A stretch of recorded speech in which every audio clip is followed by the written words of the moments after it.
విజయ్ దేవరకొండ మరియు మృణాల్ ఠాకూర్ నటించిన చిత్రం ఫ్యామిలీ స్టార్. ఇక ఈ మూవీ ఈ రోజు రిలీజ్ అయ్యింది.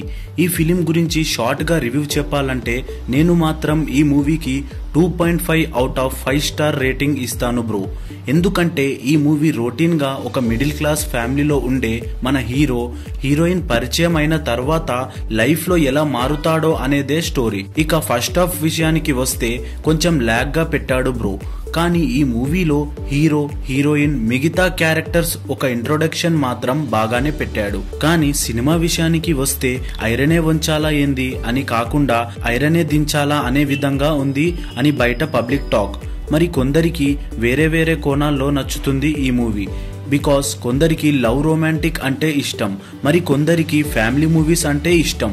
మోస్ట్లీ ఈ movie family love romantic film కాబట్టి జనాలకి కొంతవరకు ఓకే అని చెప్పొచ్చు. కానీ కొత్త స్టోరీ మరియు ఎక్స్పెక్టేషన్స్ పెట్టుకొని మూవీకి వెళ్ళిన వారికి ఈ మూవీ అంత సాటిస్ఫై చేస్తుందో లేదో అని చూడాలి. మరి ఇంకో విషయం, మనం ఈ మూవీ బాగుందో లేదో అని ఒపీనియన్ చెప్పాలి, కానీ వాళ్ళు అలా తీశారు ఇలా తీశారు అని జడ్జ్ చెయ్యకూడదు. ఫైనల్ గా ఈ మూవీ అయితే వన్ టైం వాచబుల్ బ్రో. మరిన్నిటువంటి మూవీ న్యూస్ కోసం మన ఛానల్ ని సబ్స్క్రైబ్ చేసుకోండి.